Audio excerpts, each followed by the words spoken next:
Бірнеше күннен кейін Дума үйреншікті ортада бола тұра, жабайы табиғатта өмір сүруге қажетті қасиеттерін жоғалтпауын қамтамасыз ету үшін, Питер оның жылдамдығын мотоциклдің көмегімен жаттықтыруды ұйғарады. Ол Занды көлікті ферма бойымен жүргізуге, ал өзі бүйірдегі тіркемеде отыруға баулиды. Олар Думаны нысанаға қарай жүгіруге үйретіп, оның табиғи жылдамдығын сақтап қалуға тырысады. Бір таңертең Зан Думаға футбол ойнап жатқан кезде, әкесінің трактордан құлап түскенін байқап, Думамен бірге оған қарай жүгіреді. Питер жарақат алып, бірнеше күнді ауруханада өткізеді, ал фермадағы жұмыстарды Кристин мен Зан қолға алады. Барлығы үшін үлкен жеңілдік болғандай, Питер бірнеше күннен кейін ауруханадан шығып, отбасымен қайта қауышады.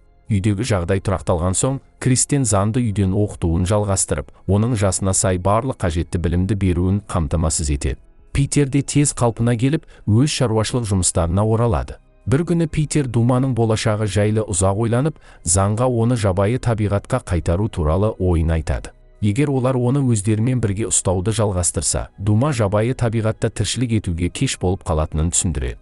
Ол Занға карта арқылы бірнеше ай бұрын Думаны тапқан жерін көрсетеді. Оның табиғи мекені жақын маңдағы таулар болуы мүмкін екенін айтады. Питер бұл ұсынысын қоштасу ретінде балық аулауға арналған лагерь ұйымдастыруды ұсынады. Содан кейін олар Думаны табиғи ортасына апарады. Зан әкесінің шешімін өзгертуге тырысып, Дума үй жағдайына бейімделгенін алға тартады, бірақ нәтиже шықпайды. Дегенмен бұл жоспарлардың бәрі кейінге қалдырылады. Себебі Питердің денсаулығы қайта нашарлап, бірнеше күннің ішінде жағдайы қатты нашарлайды. Стресстен құтылу үшін Зан түнде Думаны үйге әкеліп, онымен бірге ұйықтайды. Бұл оның жүйкесін тыныштандырады.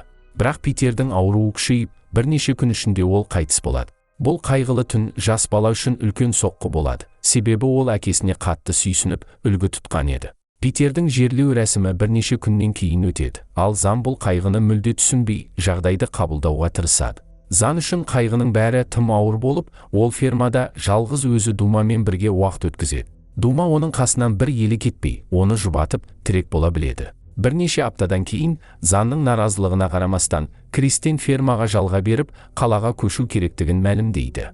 Оның айтуынша қалада жұмыс тауып, отбасының күнкөрісін қамтамасыз етуге мүмкіндік бар. Сонымен қатар, ол Дума үшін табиғи қорықтан орын тауып, оны жабайы табиғатта өмір сүру үшін орналастыруды жоспарлайды. Занның қарсылығына қарамастан, Кристин бұл шешімді жүзеге асыруға мәжбүр болады. Ана мен ұлы Дума екеуі бірге қалаға көшеді. Қалада оларды Кристиннің әпкесі Гвен жылы қарсы алады, бірақ ол жабайы мысықтан қатты қорқып, оны табиғи қорықтың өкілдері алып кетуін ұйымдастырады.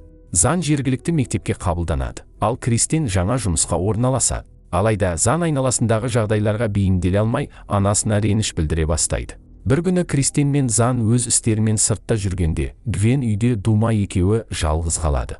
Ол жабайы мысықтан қорқып, оған алыстан қарап тұрады. Сол кезде Дума кездейсоқ теледидардың қашықтан басқару пультін басып, теледидарды қосып жібереді. Бейтаныс дыбыстардан шошып кеткен Дума үйдің ішін айналып жүгіре бастайды. Ал бұл Гвенді одан әрі қорқытып, ол үйден қашып кетеді. Дума да үйдегі өзгерістерден мазасызданып, бірнеше минуттан кейін сыртқа шығып кетеді. Дума өзінің иесін іздеп, ғажайып түрде Занның мектебіне дейін иісін сезіп табады. Оны терезеден көрген Зан мұғалімінен сұранып, оны іздеуге шығады. Мектепте бірнеше бұзақы Занды байқап, оның соңынан ереді. Олар Занды бұрышқа қамап, оның заттарын, соның ішінде әкесінің сыйлаған картасын тартып алады. Бұзақылар оған қоқан-лоққы жасайды. Сол сәтте алыстан бәрін бақылап тұрған Дума бірден секіріп келіп, бұзақыларды қорқытып, Занды құтқарады. Дума мектепте жүгіріп жүргенде үлкен дүрбелең басталады. Полиция мектепке келіп, барлығының қауіпсіздігін қамтамасыз етуге тырысады, ал экзотикалық жануарды ұстауға әрекет етеді. Бұл уақытта Кристин де ұлын алуға мектепке келеді және болып жатқан оқиғалардың себебін түсінгенде қатты шошиды. Зан Думаға қауіп төніп тұрғанын түсініп, оны мектеп аумағынан тыныш қана шығарып, әрі қарай не істеу керектігін ойлана бастайды. Ұзақ ойланудың нәтижесінде Зан әкесінің жоспарын орындауға шешім қабылдайды. Ол Думаға табиғи мекенін тауып, өз түрімен бірге адамзаттың қатыгездігінен алыс өмір сүру үшін алып баруға бекінеді. Зан тез арада Гвеннің үйіне оралып, бірнеше қажетті заттарды, соның ішінде әкесінің ескі мотоциклін алады. Ол анасынан кешірім сұрап, өзінің миссиясы жайлы хат қалдырады. Бұл оның шешімін түсіндіруге және алаңдаушылығын азайтуға үміттенеді. Занның басты мақсаты Думаны қуып келе жатқан адамдардан қашу. Сондықтан ол оны мотоциклдің тіркемесіне отырғызып, қаладан алыстап, шөлге қарай бағыт алады. цивилизациядан алыстап бірнеше сағат бойы мотоциклмен бейбіт жол жүреді. Кейін Зан әкесінің картасын мұқият зерттеп, алдағы сапардың бағытын түсіну үшін бірнеше минут үзіліс жасайды. Картадан ол әкесінің Думаны тұзды жазықтардан өтіп, Окаванго дельтасы арқылы тауларға апаруды жоспарлағанын біледі. Бұл уақытта Кристин үйге оралып, Занның қоштасу хатын тауып, қатты қапаланады. Шөлде бірнеше миль жүргеннен кейін Питердің мотоциклі отыны таусылып, тұзды жазықтардың ортасында тоқтап қалады. Бұл жерден айналада мүлдем тірі жан табылмайды. Дума әрқашан Занның жанында болып, оны қорғап, қолдау көрсетеді. Екеуі бір қалыпты, қиыншылыққа толы шөл даланы бірнеше сағат бойы жаяу жүріп өтеді. Бірнеше сағаттан кейін Зан алыстан құлаған ұшақты байқап, онда пайдалы нәрсе табамын деген үмітпен сол жаққа қарай бет алады. Құлаған ұшақтың қанаттарының көлеңкесінде алғаш рет демалуға мүмкіндік алған екеуі қатты қуанады. Зан мотоциклін жақын маңға қояды да көлеңкеде жатады. Ал Дума оны сүйіспеншілікпен бақылап, мотивация береді. Сол кеште Зан ұшақтың ішінде демалады, ал Дума қанаттардың астында оларды қорғай отырып айналасын тамашалайды. Кешке қарай Дума алыстан бұтақта ойнап жүрген лемурды байқап, оны қызықтайды, бірақ қашықтығын сақтайды. Сәл уақыт өткен соң Дума лемурды аңдып келе жатқан бір адамды көреді. Ол бірден Занды ескертуге ұмтылады, бірақ оған үлгермей тұрып, Зан мотоцикл дыбысынан оянып, сыртқа шығады. Сыртта ол мотоциклді оталдыруға тырысып жатқан бейтаныс адамды кездестіреді. Біраз уақыттан кейін адам өзін Рип деп таныстырады. Зан мен Думаға бір шөлмек су береді, және өзінің үй жануары Машика есімді лемурды көрсетеді. Зан ұшақтан жиһаз бөліктерін беріп, Рипке демалуға мүмкіндік береді. Екеуі әңгімелесіп, бір-бірін жақынырақ таныған кезде, Рип алда 5 күндік сапарға өзенге дейін бару керек екенін және жолда өз жануарларын азық үшін құрбан етуге психологиялық дайын болу керектігін ескертеді. Бұл уақытта Кристин жаңа стресс жағдайында фермаға қайта оралып, Зан мен Думаның суреттері бар жоғалған бала туралы хабарландыруларды жасап, кез келген ақпарат сұрап, жұртшылыққа жүгінеді.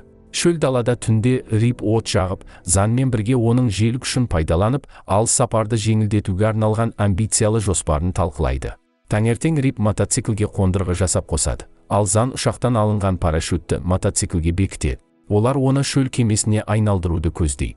Жөндеулер аяқталған соң, Зан, Рип, Дума және Машака бірегей құрылғының желдің күшімен жылдам қозғалғанын қызықтап бақылайды. Зан оның бағытын реттеп отырады. Бұл шөл кемесі сапарды айтарлықтай жеңілдетеді және топ табиғи бұлақ көзіне жеткеніне қуанады. Зан демалып жатқанда Рип жерді қазып, бірнеше метр тереңдіктен табиғи таза су көзін табады. Кейін Зан Думаны түйеқұс аулауға жіберіп, кешкі асқа азық табуды тапсырады. Дума түйеқұсты қуғанымен оны ұстай алмайды, бірақ оның ұясына тап болып, топ бірнеше түйеқұс жұмыртқасын тауып алады. Олар кешкі асын жұмыртқаларды отқа қуырып, бөлісіп ішеді. Түскі ас кезінде Рип Занға Думаны сату арқылы көп ақша табуға болатынын айтып, шөлдегі өмірдің қатал екенін ескертеді. Дегенмен Зан бұл ұсынысқа қызықпай, Дума мен достығының құндылығын материалдық нәрсемен өлшеуге болмайтынын айтып, қатаң түрде бас тартады. Сол түнде Рип тағы от жағып, арыстандарды жақындатпайтын жалғыз нәрсе от екенін үйретеді. Олар бір-бірін жақынырақ танып, әңгіме барысында Рип Занның сапар мақсатын естіп, оны жалғыз өзі шөлден өтудің қиындығына сендіреді. Ол Занды жарты жолға дейін бірге баруға шақырады. Бұл ұсынысқа Зан қуана келіседі. Ертесінде топ ерте жолға шығады. Рип тұзды жазықтарға қарай бағыт алып, Зан Думаны жігерлендіріп, оны демеп жүреді. Бірақ жолда Зан компасты тексеріп, батысқа емес, солтүстікке бет алғандарын байқайды. Бұған қоса, Риптің Думаны сату туралы әңгімелерінен кейін Зан оның шын ниетіне күмәндана бастайды. Бір күні топ Риптің жетекшілігімен шөлде ескі, қираған құрылысқа жетеді. Сол жерде олар шағын қылыш табады, ал Рип оны Занға сыйға береді. Сәлден соң топтың қасына тікұшақ жақындағанын естиді. Рип Зан мен Думаны жасырып көмектеседі, бірақ бұл тікұшақты ұйымдастырған Занның анасы екенін білмейді. Тікұшақ аймақты бірнеше рет қарап шыққанымен, олын немесе оның бар екеніне айғақ табалмаған Кристин іздеуді тоқтатады. Сол түні отбасында Рип Занға өмірлік маңызды кеңес беріп, шағын қылыштан найза жасап, оны қолдануды үйретеді. Ол Занға анасының ренжігенін, баласының кенет жоғалғаны үшін уайымдағанын түсіндіруге тырысады. Сонымен қатар Рип гепардтардың көздерінен бетіндегі қара сызықтың шығу тарихы туралы аңызды айтып береді. Ол ежелгі гепардтың күшігін жоғалтып, оны іздеп жылағаннан бұл сызықтар пайда болғанын баяндап, Занның да өз шешімдері туралы ойлануын қалайды. Зан Риптің айтқан әңгімесін ойынан шығара алмай, оның мағынасын түні бойы ойлап жатады. Келесі күні топ сапарын жалғастыруға дайындалып жатқанда, Рип иесіз қалған алмас кенішін байқап қалады. Зан жолды жалғастыра беруді сұрағанына қарамастан, Рип үңгірге қазыналарды іздеуге кіреді. Зан алға қарай қозғалғанда, кеніштің ішінен құлаудың дыбыстарын және көмекке шақырған дауыстарды естиді. Ол дереу барлығын тастап, үңгірге қарай жүгіреді. Ішке кіргенде Риптің құм астында көміліп жатқанын көріп, қатты шошиды. Зан Рипті құтқару үшін қазуға кіріседі, бірақ бірнеше минуттан кейін оның басына арам ой келеді.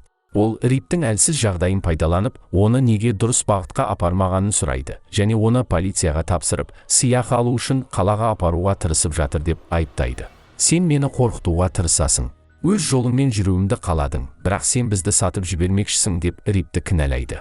Рип өзінің адал екенін айтып, тек қауіпсіз жолды таңдауға тырысып жатқанын түсіндіруге тырысқанымен, Зан оған сенбейді. Ақыры Зан Рипті үңгірде жалғыз тастап, оны тағдырдың қолына тапсырады. Ол Риптің найзасын алып, Дума мен Машаканы ертіп өз жолымен кете береді. Топ келесі күні өзенге жетеді. Зан ағаштан уақытша сал жасап, қолтырауындарға толы өзеннен өтуге дайындалады. Ол суға түсуге қорқып тұрған Думаны сендіреді. Алғашқы бірнеше сағат тыныш өтеді. Сал суда еш қиындықсыз жүзіп, Зан күннің шуағын тамашалап жатады. Алайда бірнеше сағаттан кейін өзендегі қатты ағыс салды аударып тастайды. Зан Думаны нысанаға алып жатқан қолтырауындарды көріп, оған қарай жүзеді. Ол найзасын пайдаланып, жыртқыштармен шайқасып, ақыры өзеннің арғы бетіне құрғақ жерге жетеді. Сол жерде ол дүрліккен Дума мен Машаканы тыныштандыру үшін біраз уақыт алады. Топ биік бұталар арасымен жүріп бара жатқанда, оларды үлкен буйволдар тобы байқап, мазасызданып қуа бастайды. Зан мен Машака бұталардың арасына тығылып, аман қалады, бірақ қорыққан Дума басқа бағытқа қашып, топтан бөлініп қалады.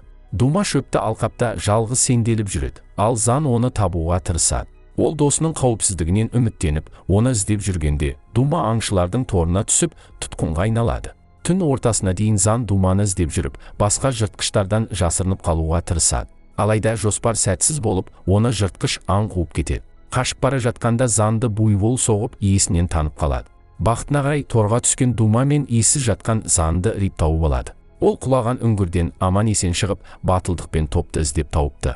Зан есін жиып отбасында отырғанын, жанында Дума, Рип және Машаканың бар екенін көріп қуанады. Келесі күні ол Риптен оның осал кезінде сатқындық жасаған үшін кешірім сұрап, алғыс білдіреді. Рип кек алу идеясын бір жағына асырып, Занға көмектескен үшін шынайы алғысын білдіреді.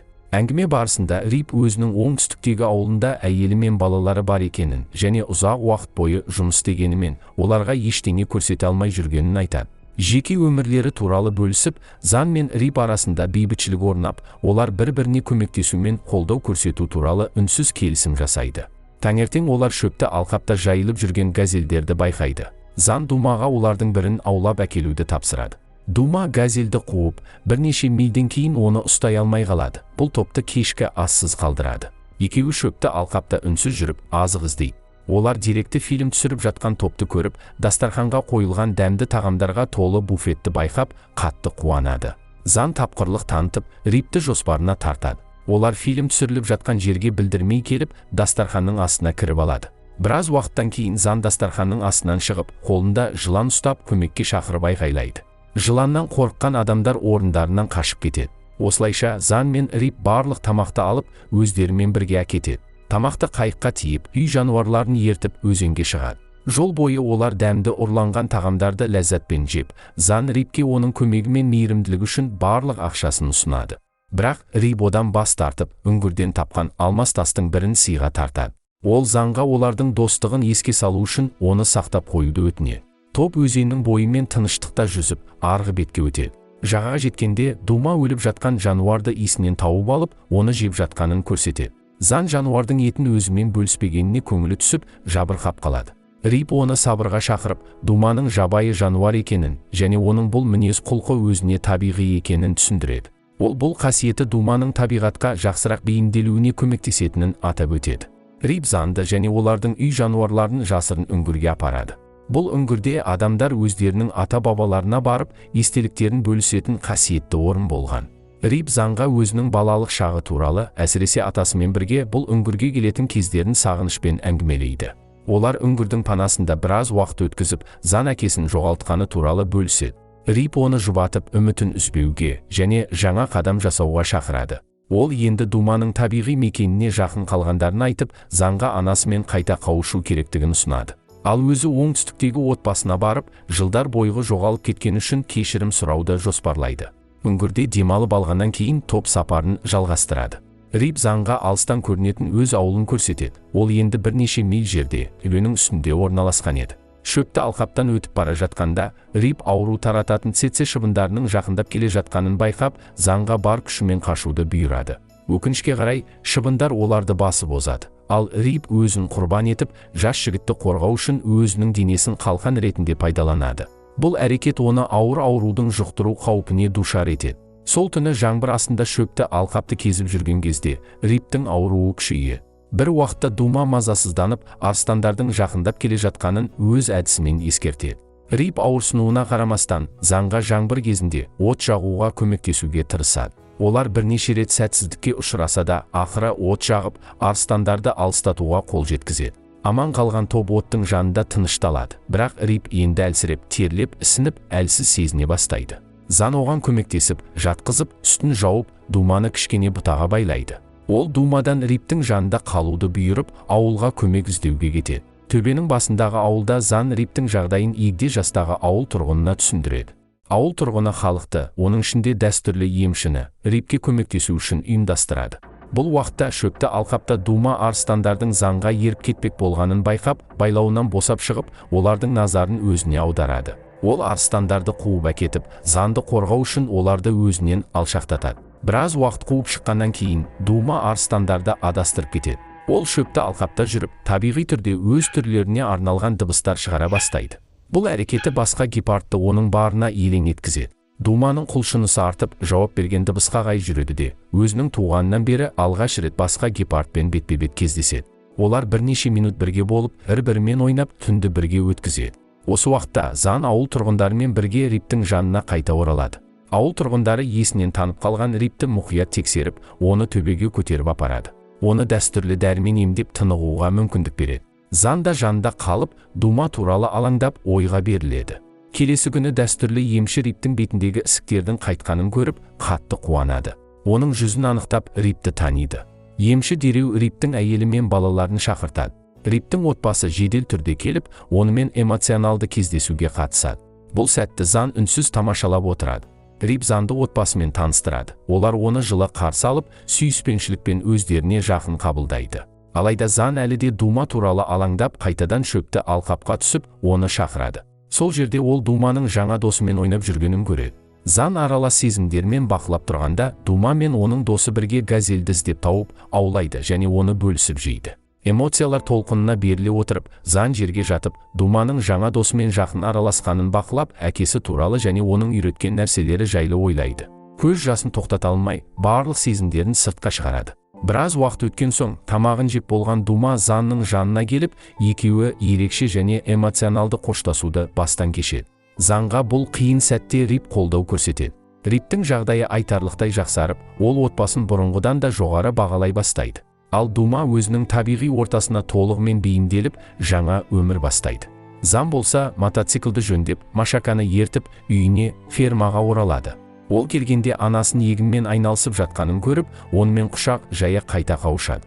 Осы сәтте Зан өзіне әкесінің қазасына қайғырған анасына қолдау көрсетуге және оны ешқашан жалғыз қалдырмауға уәде береді.